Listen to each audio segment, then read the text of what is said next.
Hi lovelies, and welcome back to my channel. If you're new here, then hello, and if you've been here before, then welcome back. So we have for you today an updated Q&A. Without further ado, we're going to get into today's Q&A. So over on my Instagram, I posted a little question box and I asked you guys to send me in some questions that you have wanted me to answer, and I said it could literally be anything. So if you don't follow me on Instagram and you kind of want to take part in these kind of videos, then I will link my Instagram on the screen and in the description. It's always put down in my description, and follow me on those platforms. So we're just going to get straight into it today. First question is, how are you doing? And I always love when people ask this because it makes my day, because I am on my own quite a lot throughout the week. Yes, I see family. I don't really have any friends, which is sad. So I never really get asked how I'm doing, but I am actually doing really, really well. I feel so much more happier. I feel like I'm finally getting somewhere in my life. But I feel like now that we've moved, I feel like I've really accomplished something. Like I generally feel like I've won the lottery. But yeah, I am doing really well. I feel really good physically and emotionally, and I'm happy with kind of how everything's going right now. So thank you so much for asking that. Second question is, how are the kids doing? The kids are doing really, really well. They've all settled in so nicely, which is so nice to see. And just generally, they are all doing so well. They are thriving. Lennox is really doing well. He is currently teething, so he has had a couple of bad days, but sleeping wise, I think he's slowly starting to get the idea of staying in his bed, which is good because that was something that we were struggling with. But the kids are doing really, really well. How are you liking your new home? I am absolutely loving it.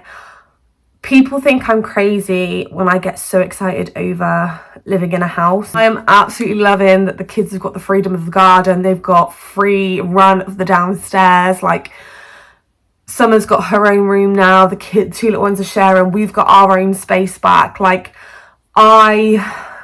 we as a whole family are completely loving the new house, and it was the best decision that we ever made. The next question is, what are your plans for decorating? So it's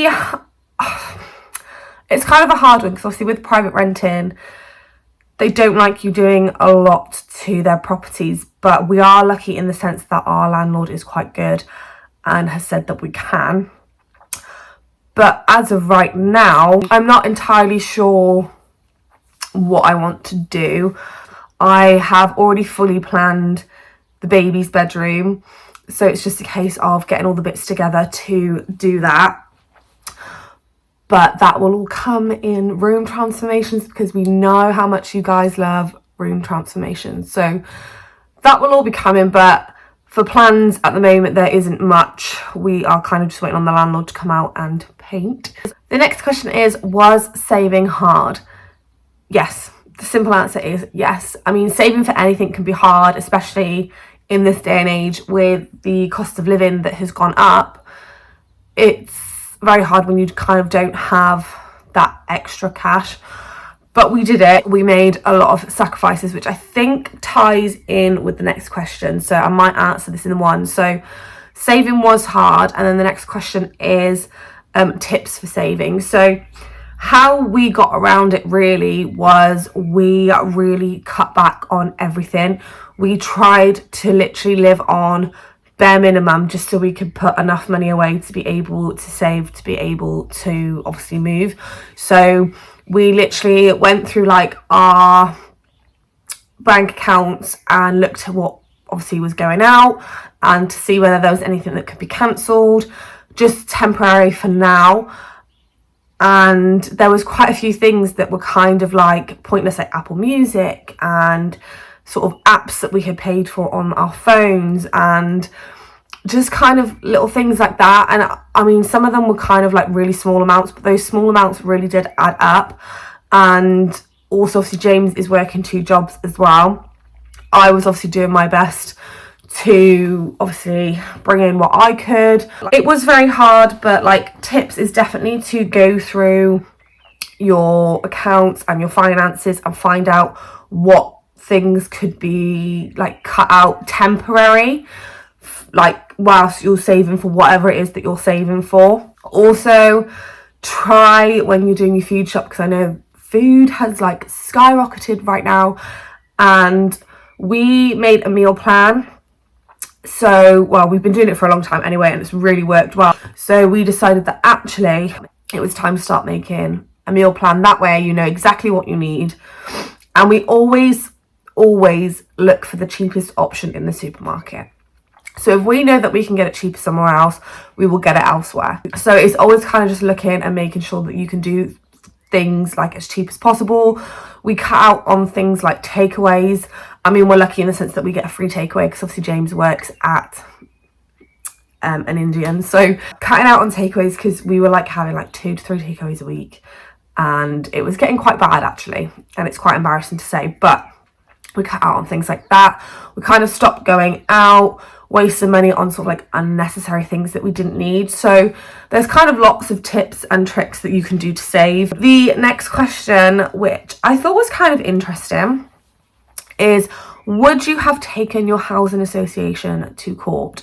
And the simple answer is probably no, because they are such a big company, housing association, it probably wouldn't have been worth it, and we probably would have lost the case. And if I'm being completely honest, like, I just didn't want the hassle. Like, I kind of got to the point where I kind of just didn't care anymore, and my main focus was to get out of it. Say I stayed on that sort of housing association and we got moved into one of their other properties, or another property of theirs, who was to say we wouldn't have the same problem again? The answer to that is kind of no, I don't think I ever would, for those reasons. So I am going to put out a trigger warning right now, because we are going to be talking about a very sensitive subject, and I'm glad someone has brought this up, because I feel like it's not spoken about enough. And I think I have briefly spoke about it over on my TikTok, and I think I have briefly kind of covered it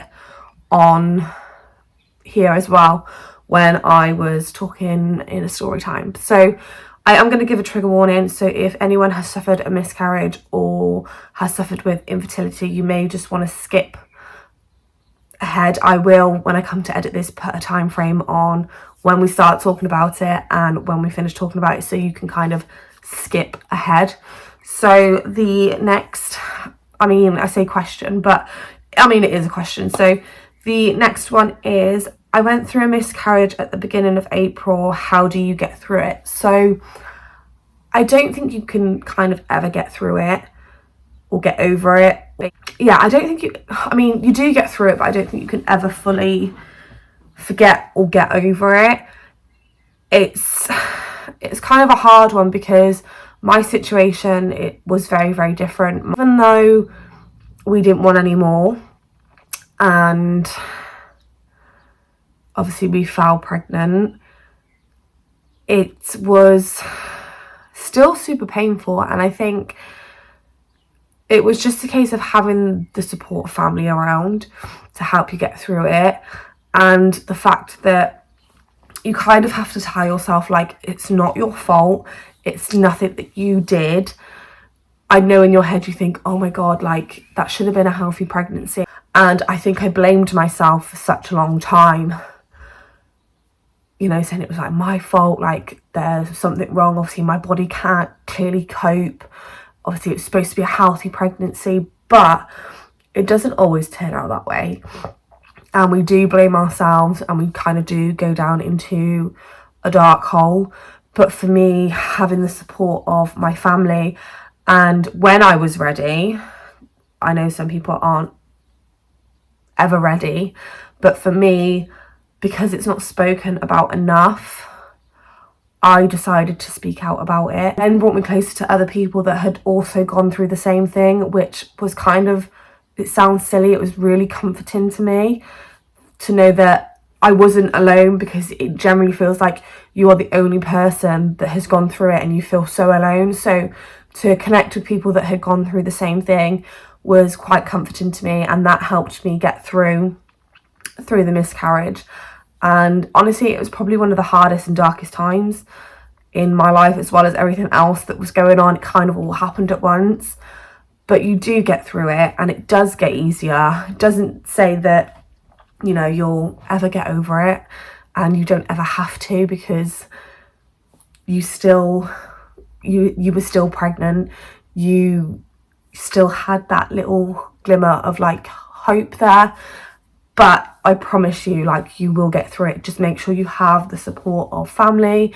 And if you are ever ready, kind of reach out. There is kind of a lot of groups over on Facebook, and they might come in handy, you know, they might help.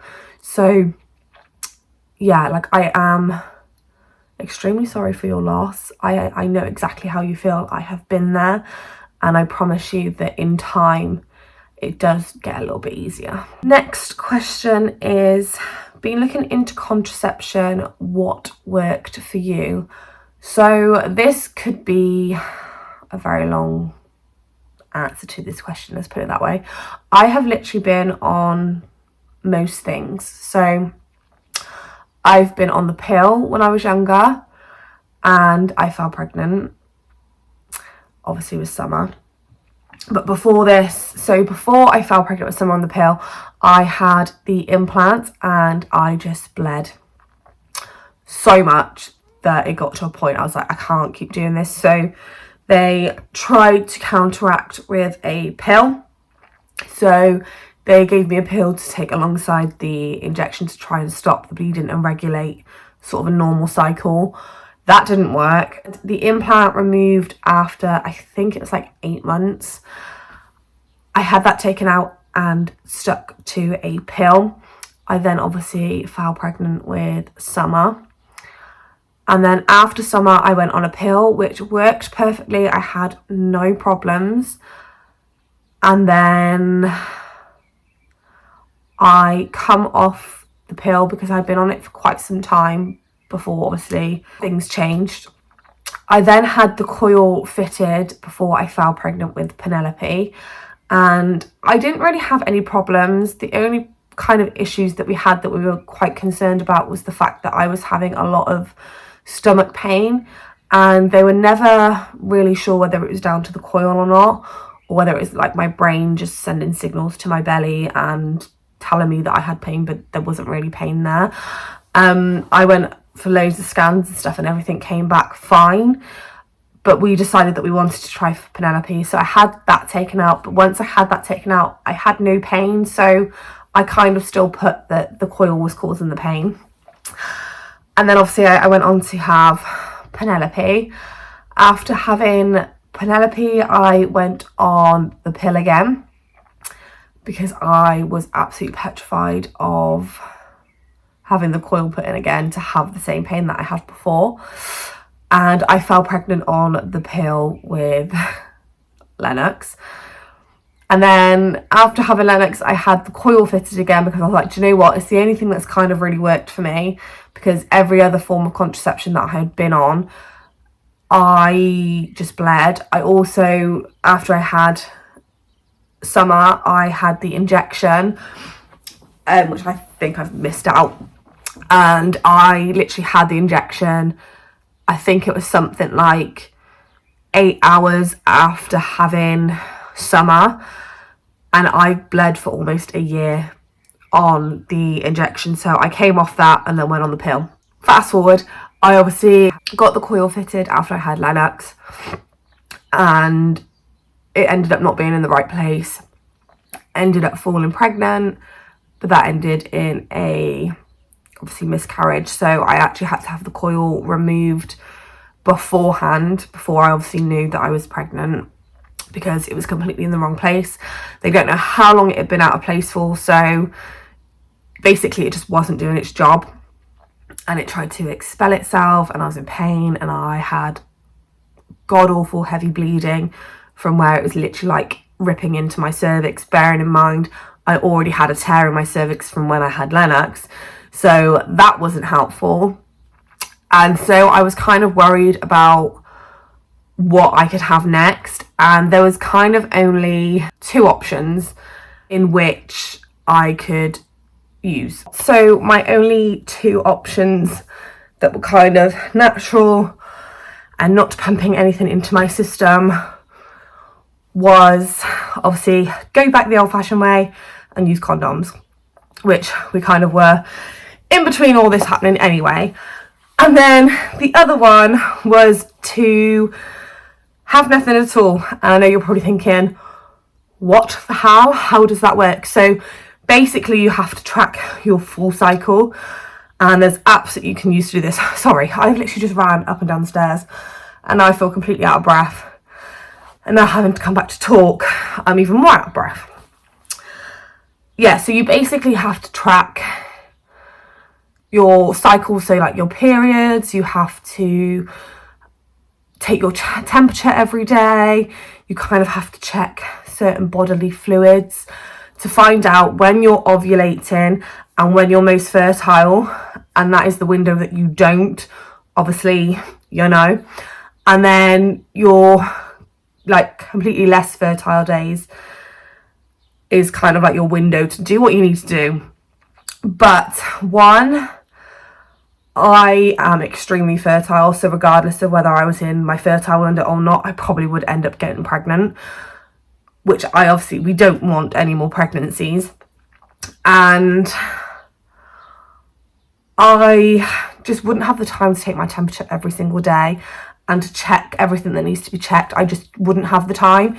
So the options kind of left me after that was either have the coil refitted but give my body a bit longer to heal, because I hadn't healed properly when I had it fitted, even though the window is 12 weeks after. Because I had a tear in my cervix, it still hadn't fully healed when I had the coil put in. So when I had the coil put in, I bled out, and then obviously it decided to try and expel itself, or to try something that I'd already been on and go from there. So I am now on the depot injection, and so far I have been okay. Touch wood, I don't want to jinx it. I have been fine. Obviously my only concern is obviously weight gain, because I know a lot of people can put on weight with the depot injection. So that is something that I am keeping an eye on, because I have said if I put on too much weight then I do want to come off it, and then we're kind of going to have to look into something else. But I feel like I've completely rambled on now. But yeah, I'm currently on the depot and it's currently working for me. Obviously you may have to kind of look at the best option for you and what's going to work for you, because we are all different. It's not just standard. We're not all the same, so things do kind of work differently. But I would definitely suggest doing your research and looking into what could potentially work. And obviously if something doesn't work for you, it's fine. You can just look into something else and just keep going from there, and you will have the advice of your doctors and gynecologists and all that kind of stuff. So just do your research and try and find something that you think may be suitable for you. The next question is, would you consider any more babies? And I think I've kind of answered this. We don't want any more. There is always that kind of what if, should we go for one more, make it even, go for 4. I think I'm kind of done. Like, I'm nearly pushing 30. I'm 27 this year. I just don't think I could go back to the newborn stage, especially how much hard work Lennox has been and kind of the issues we've had to face with him. So yeah, I don't think, no, we definitely don't want any more. There's always going to be the what ifs and should we, but I think it's always going to come down to we do not want to go through it again. And I don't think my body would do it again as easily as it did with Lennox. So yeah, I don't think there'll be any more babies this side. Next question, favourite baby item. So my most favourite baby item was my sling and my baby carry, because Lennox is just so clingy, and if you do end up having a clingy baby, then honestly they are the best things, because you can still get things done with them on you and they'll be calm. So I would definitely say invest in a sling or a baby carrier, because honestly they make life so much more easier. Best place to buy baby boy clothes. So I find that the supermarkets are actually better for boys' clothes if you want something that's kind of affordable, I definitely find the supermarkets are better. And I think I've always said this, that the supermarkets seem to have more kind of nicer, neutral, nice boy clothes, if that makes sense. I feel like Primark is kind of all like dinosaurs, tractors, and there's nothing wrong with that, don't get me wrong, there is nothing wrong with that, but sometimes it's just not kind of what you're looking for. So I would definitely say try your local supermarkets, i.e. Tesco's, Asda, Sainsbury's, those kind of places, because they have some really super cute boys bits. The next question, which is moving on to a completely different topic now, is with the cost of living rising, how do you save and how much do you spend on food? So I've kind of touched on this with the whole tips for saving and was it hard to save. So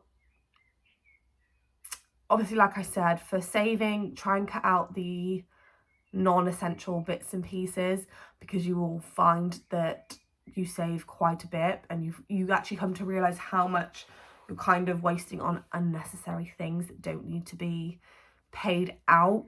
Obviously, some of them you can just temporarily get rid, and then when you kind of save what you need to save, and if you can obviously afford to, you can then go back to it. But I definitely say that's kind of like the biggest thing for saving, is cutting out anything that's unnecessary. Cut the takeaways out, cut going out on days out until, you know, you've got the money that you need to save.